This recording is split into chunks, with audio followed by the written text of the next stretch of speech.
The sky above the dead planet was always gray. There were no birds, no wind, no voices, just broken buildings and silence. In the middle of this ruined world lived a girl, an alien girl named Thala. She was small, thin, and quiet. Her skin was pale violet, her eyes wide and silver. She wore clothes made from scraps of cloth and old armor.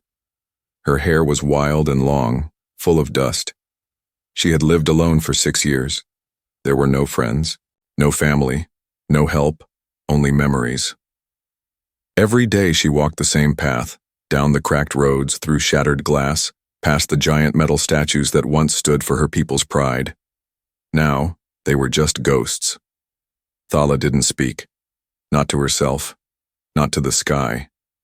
Speaking hurt more than staying silent, but sometimes, when the wind moved strange, she whispered her mother's name. Just once. Then silence returned. One day, while scavenging through the wreckage of an old shuttle, Thala saw something strange. In the sky, a light, bright, white, moving fast, too fast. She stepped out of the ruins and followed it with her eyes. The ship was spinning, broken. Smoke trailed behind it. It screamed through the clouds like a falling star. Then, boom! The ship hit the ground far across the hills. Fire shot into the sky. Smoke rose in a thick black pillar. Thala stood frozen. Her heart raced. She hadn't seen a ship land in years. Was it slavers again? Hunters? Or someone else? She didn't know, but she had to know. Thala waited until the second night after the crash. She watched from a distance. Through a cracked scope she found in an old tower, she saw the ship, a small human scout vessel, burned, broken, but still whole. A figure moved near the wreck, limping, carrying a bag. A human. He was alive.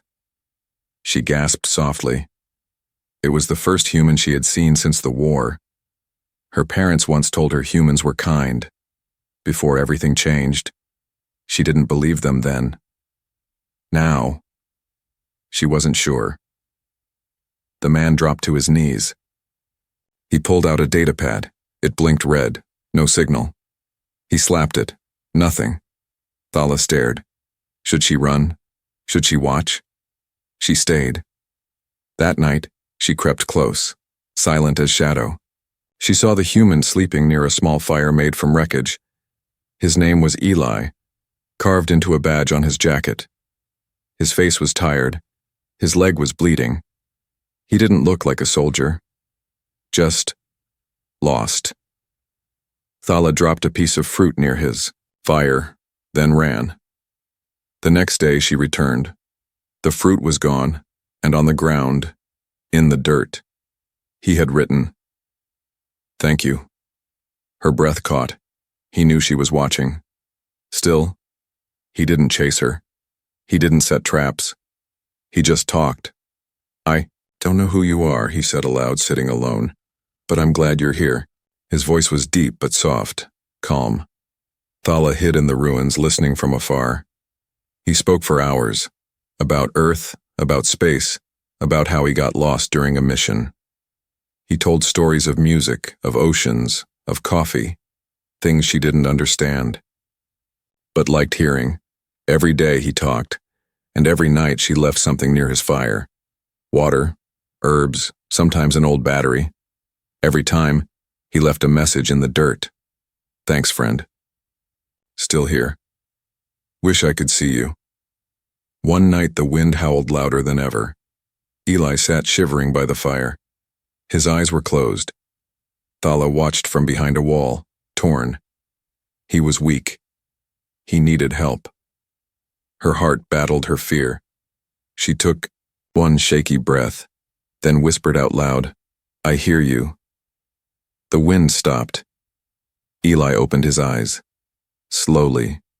He looked around. "Hello?" He called gently.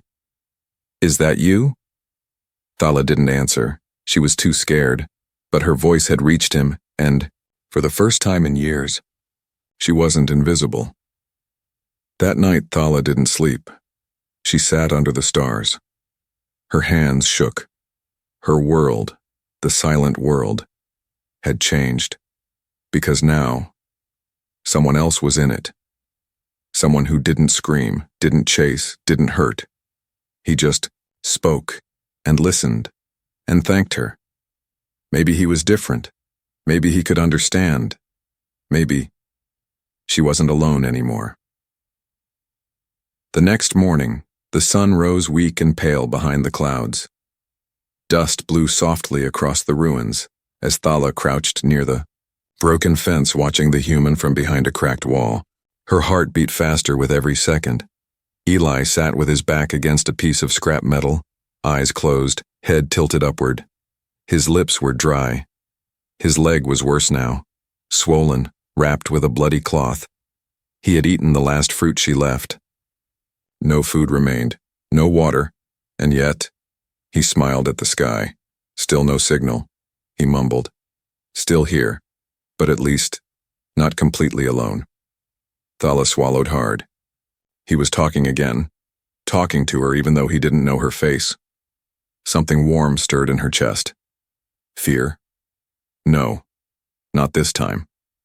Something softer. Something strange. She stepped forward. Just one small step. The sound of her foot crunching. Gravel made Eli open his eyes. He looked around slowly, carefully. "Hello?" he called. "It's okay. I won't hurt you." Thala froze, halfway in shadow. Her breath caught. Should she run? But something in his voice stopped her. It wasn't demanding. It wasn't angry. It was hopeful. Eli shifted his weight and groaned from the pain. "I know someone's been helping me," he said, forcing a small smile. "I'm really grateful. I owe you my life." Thala moved again. Her foot knocked a small rock. Eli turned his head quickly, spotting movement behind the wall. But instead of standing up, he stayed still. "I was an engineer once," he said, like telling a story. "Helped build stations on moons, fixed systems no one else could. Now look at me. Can't even stand on my own." He chuckled weakly. Thala peeked from behind the wall. Just a little. Her wide silver eyes caught his gaze. Eli saw her, and for a long moment neither moved. She stepped out, slowly, her body thin, her hands shaking, her violet skin catching the sunlight, her clothes torn and worn, her face filled with fear and something deeper. Like she hadn't stood before anyone in years. Eli didn't speak, he didn't move, he only smiled, gently. "You're real," he whispered. Thala nodded once. "You live here?" She nodded again, slowly. "I thought this world was dead." Her voice was quiet like wind brushing dust. "It was until you came." Eli's throat tightened. He blinked. "You've been alone?" She didn't answer, but the silence was the answer. His heart ached. "Can I ask your name?" he said gently. She hesitated, then said, "Thala." He nodded. "Thala, I'm Eli. It's really good to meet you." She stared at him, unsure what to say next. Eli didn't press her. Instead, he reached slowly into his bag and pulled out a small wrapped snack. He held it out toward her. "I saved this. Figured you might come closer one day." She didn't move. "I won't bite." He smiled. Still nothing. Then, very slowly, Thala stepped forward. She reached out one trembling hand and took the food. She sniffed it, then bit a small piece. Her eyes widened. It was sweet. Very sweet. Her lips trembled. She didn't cry. She hadn't cried in years, but she sat down, not close, just near enough, and finished the snack beside him. The silence between them was not cold anymore. It was warm. Safe. Later that day, Thala brought herbs and clean water. Eli thanked her again and let her clean his wound. She was careful, quiet, fast. "You've done this before," he said. "I had to," she replied softly. "No one else would." Eli nodded. He didn't ask more. Instead, he shared stories. He told her about the oceans of Earth, the way waves moved and children laughed. He spoke of music and dancing and the sound of rain hitting rooftops. Thala listened with wide eyes.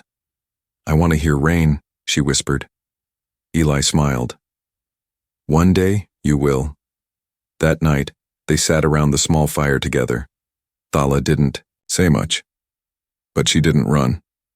She stayed. And when Eli's head dropped from exhaustion, she placed a thin blanket over his shoulders, one she had kept hidden for years.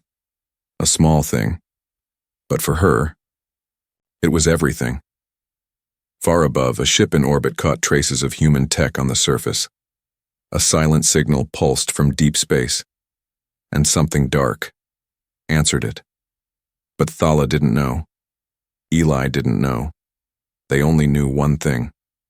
For the first time in years, they were no longer alone. The fire crackled quietly under the black sky. Eli lay asleep, breathing soft and steady. His leg was still weak, but healing. The pain had lessened, and for the first time since crashing here, he slept with peace on his face. Across the fire, Thala sat with her knees pulled to her chest, her arms wrapped around them like she was trying to hold herself together. Her silver eyes stared into the flames, glowing faintly in the dark. The silence wasn't scary anymore.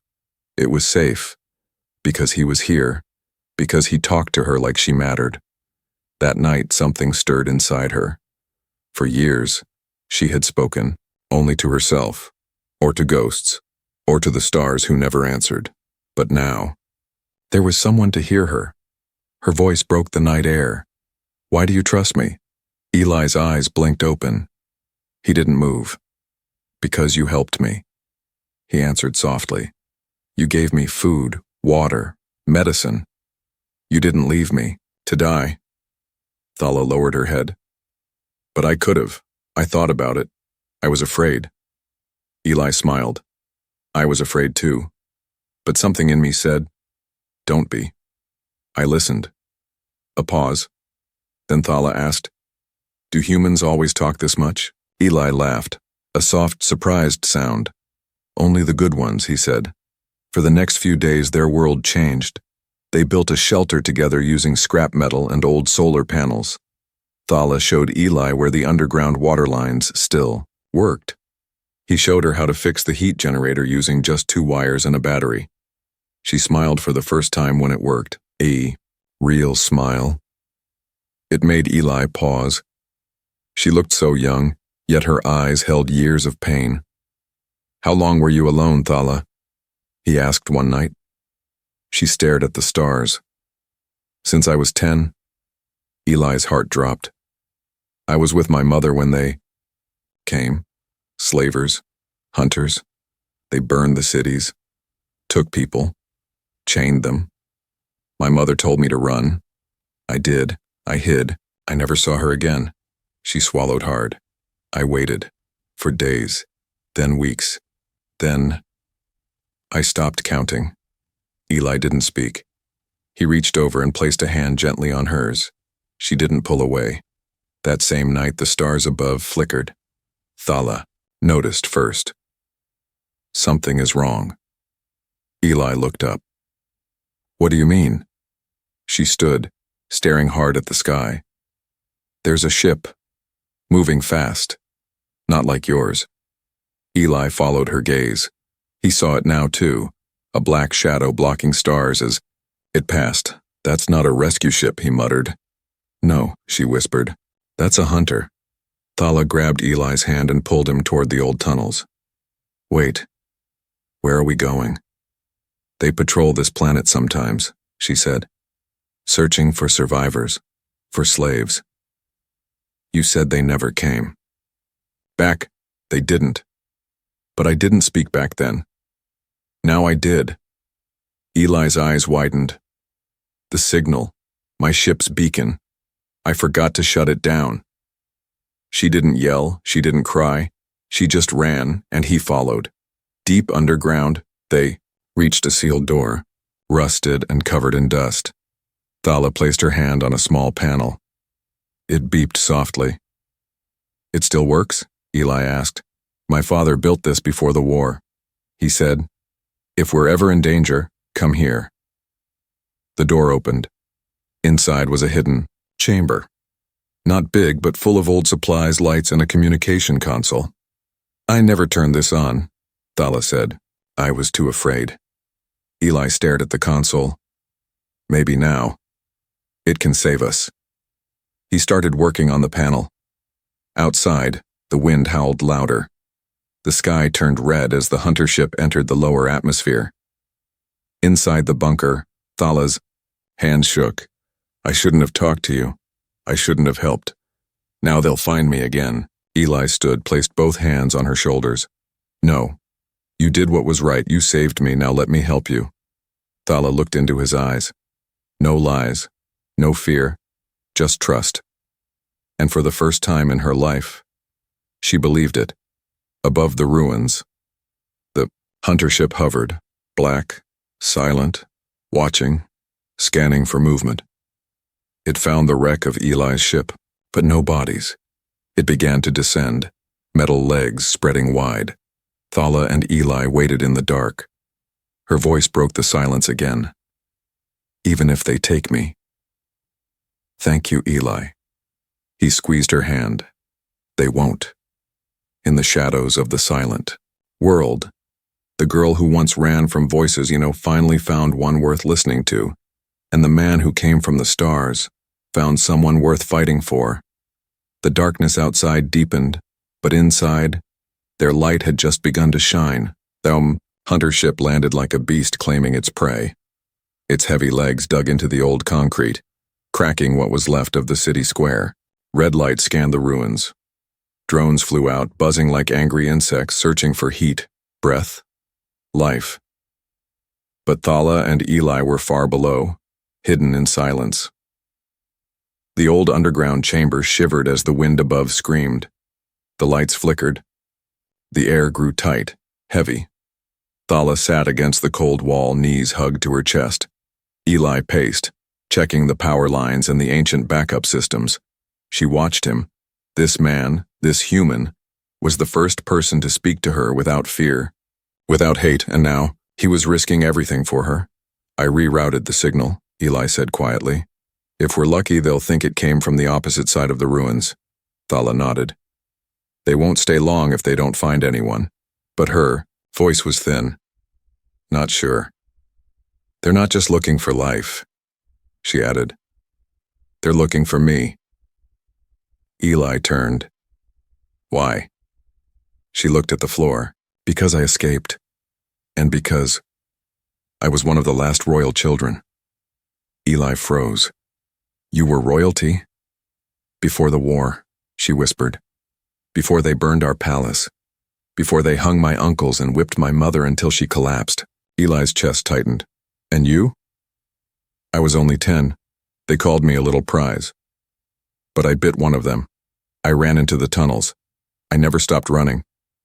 The silence that followed was thick. Eli sat beside her. He didn't speak grand words. He didn't promise vengeance. He just placed his hand gently over hers. It was warm, steady, real. "You're not a prize," he said. "You're a person, a brave one." Thala looked at him, eyes shining with unshed tears. But before either could say more, boom, the ground shook. Dust rained down. Something heavy had dropped above. Thala jumped to her feet. "They're breaking into the tower. They think we're inside it." "We need to move," Eli said, grabbing a small pack and motioning toward the deeper tunnels. "But the exit there is blocked," she said quickly. "I saw old maintenance routes down there. If we crawl, we might reach the southern canyon." She hesitated. "You trust this plan?" He smiled even now. "Do you trust me?"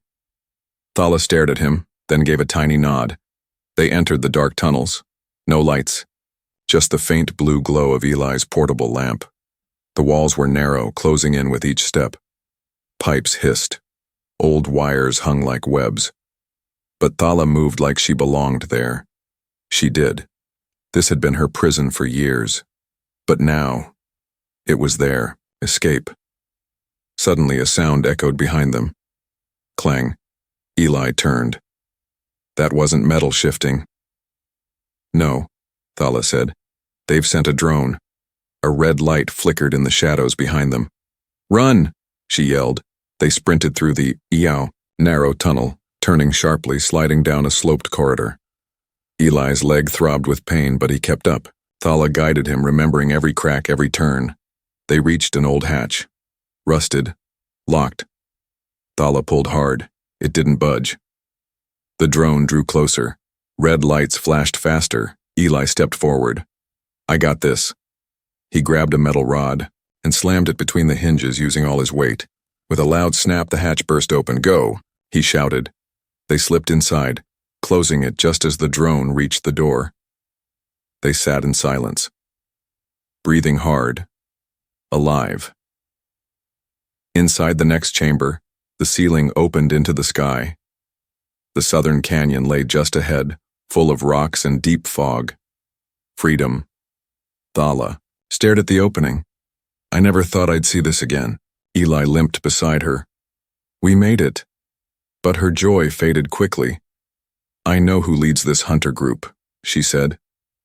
Eli looked at her. Who? She closed her eyes. The one who whipped me.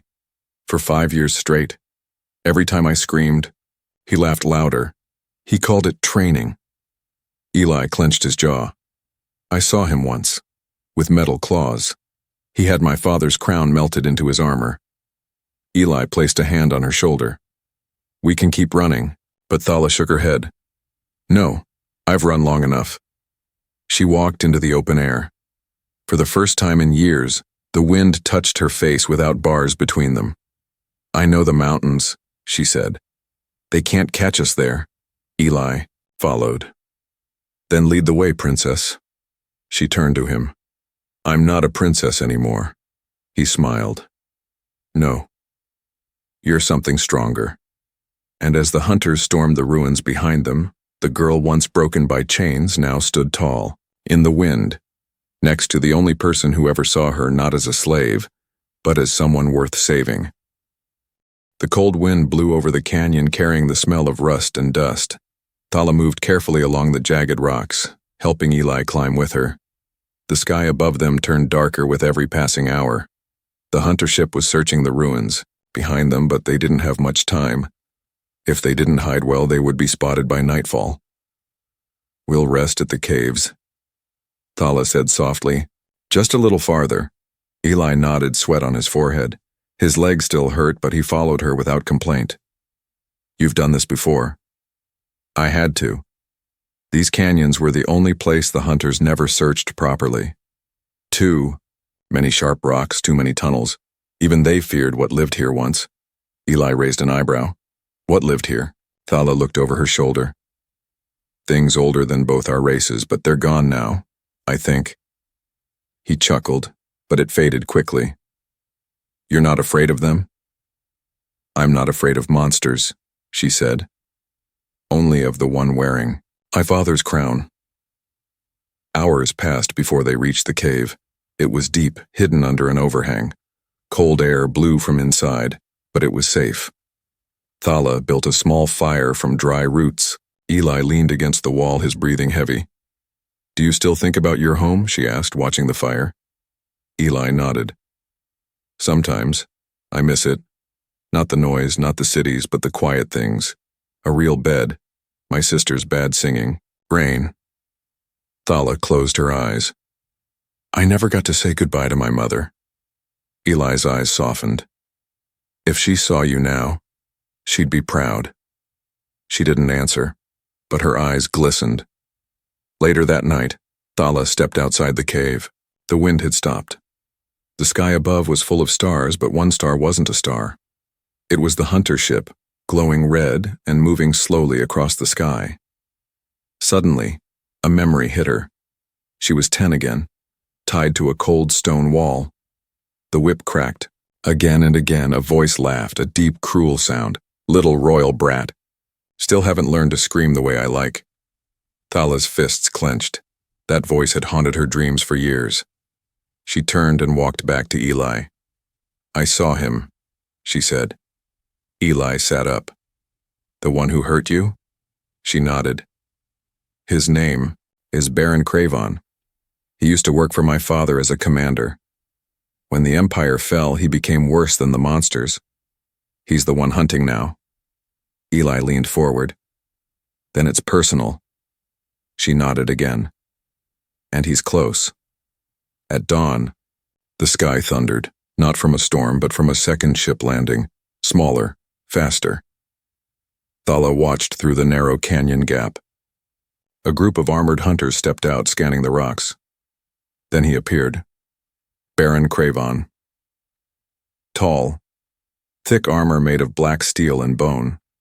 On his chest, a red crown, melted from the very one her father wore.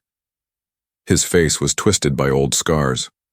One eye was replaced by a metal lens, but his voice, she remembered it well.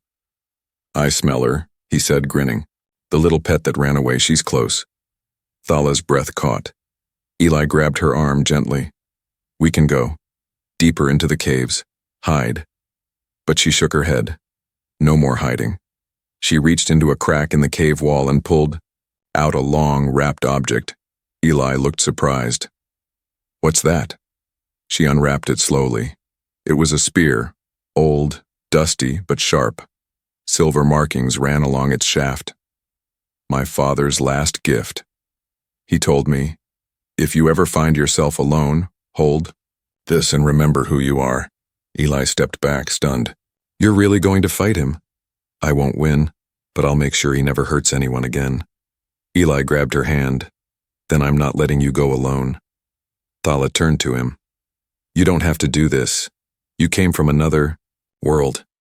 You don't owe me anything. Eli smiled softly. You saved my life. I didn't understand why. But now I do. You're worth saving. She stared at him. For a moment she couldn't speak. Then she simply nodded. As the hunters searched the lower cliffs, a whisper echoed across the rocks. A voice they didn't expect. I'm here, Cravon. He stopped, turned, and smiled. Finally, Thala stepped into the open, holding the spear in one hand. Eli stepped beside her, holding only a broken pipe. Cravon laughed. This is the fight you bring me, girl? A half-dead human and a stick? Thala didn't move, but her eyes burned with fire. I may be nothing, she said, but I'm not afraid of you anymore. And the hunter, wrapped in blood-marked armor, did not see a weak girl.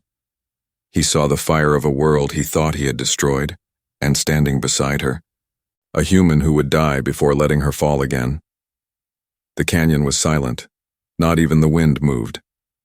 Across the sharp rocks, Baron Cravon stood tall in his heavy black armor, claws gleaming, one red eye scanning for weakness. Behind him, 6 hunters aimed their rifles, trained, cold, ready. In front of them stood only 2, Thala, holding the silver-marked spear with both hands, and Eli, bleeding from the shoulder but refusing to step back. Cravon's voice echoed. You've grown, little rat, but you still bleed like one. Thala didn't flinch. I'm not the one hiding behind soldiers. Cravon chuckled, then snapped his fingers. The hunters raised their guns.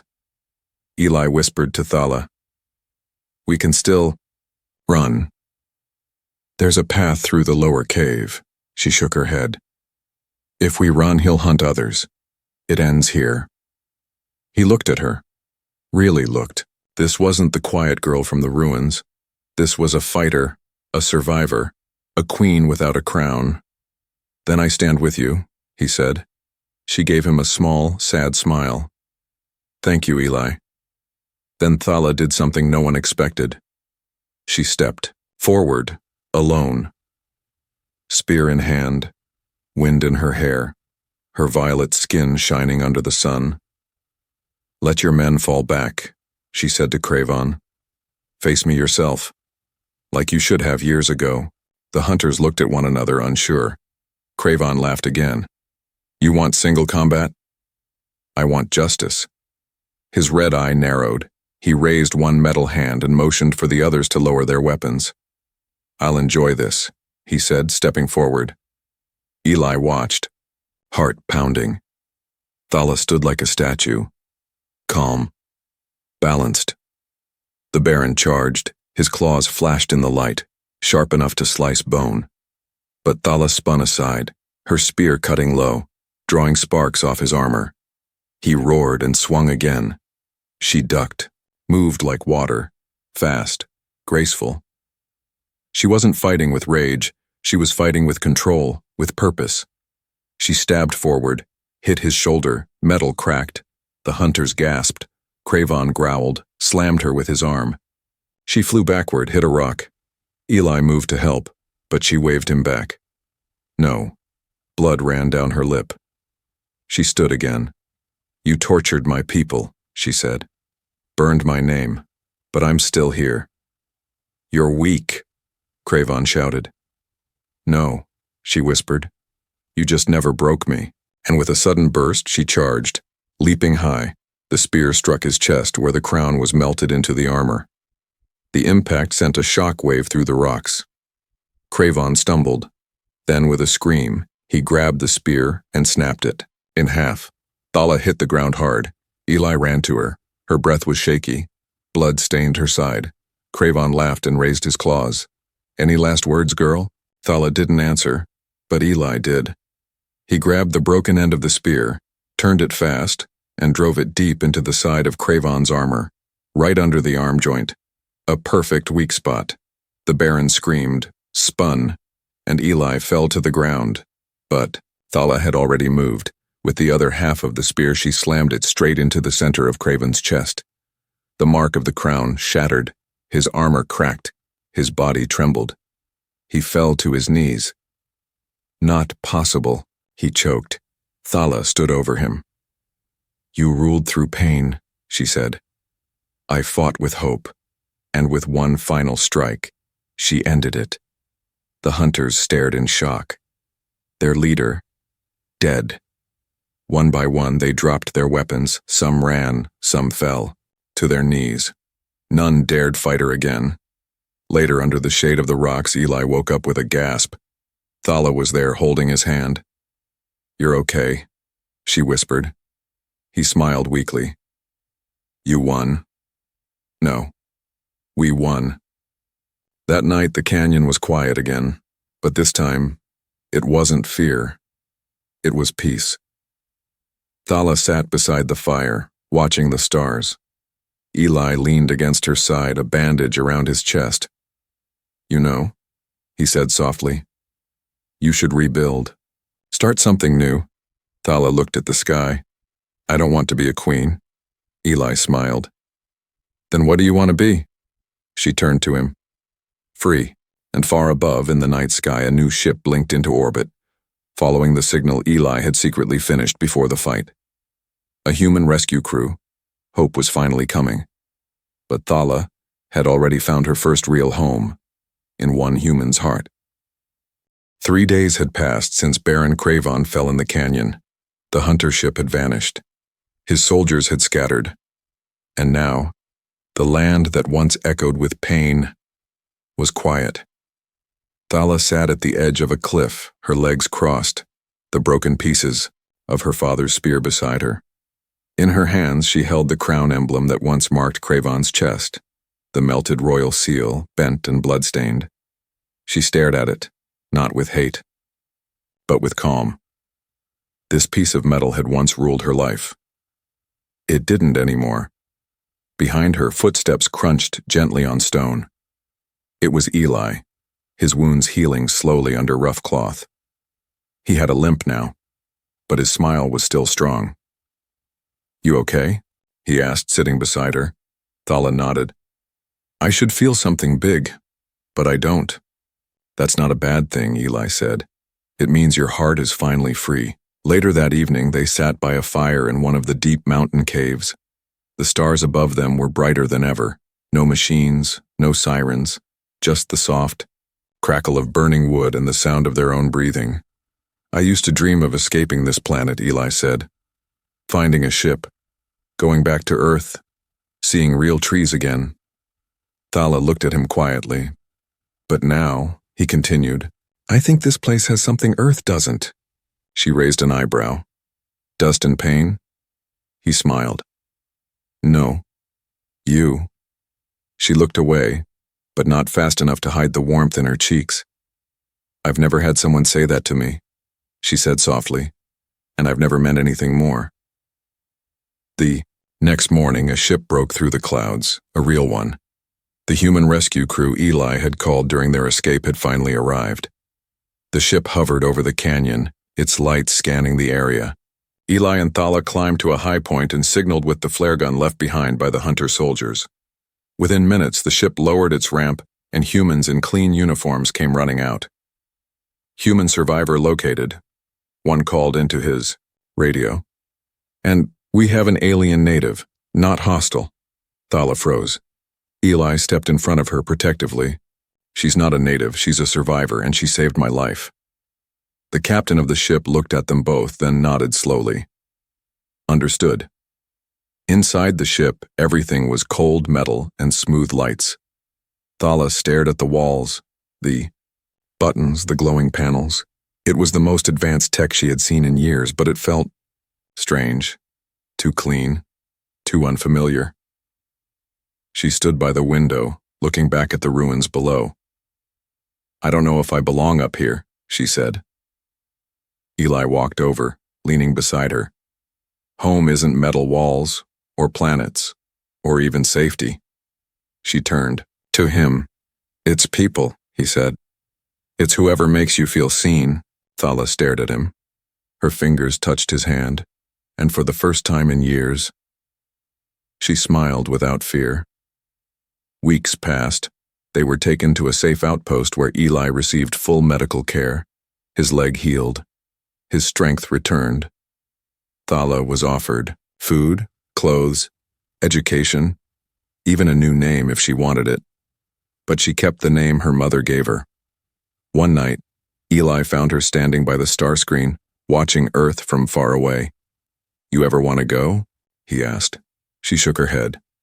Not yet. Why not? She smiled. Because I haven't finished building my home yet. Eli nodded, and then, slowly, reached into his pocket. He pulled out a small silver ring, made from the broken tip of her father's spear. He had carved it himself. He held it out to her. I don't know what this means to your people, he said.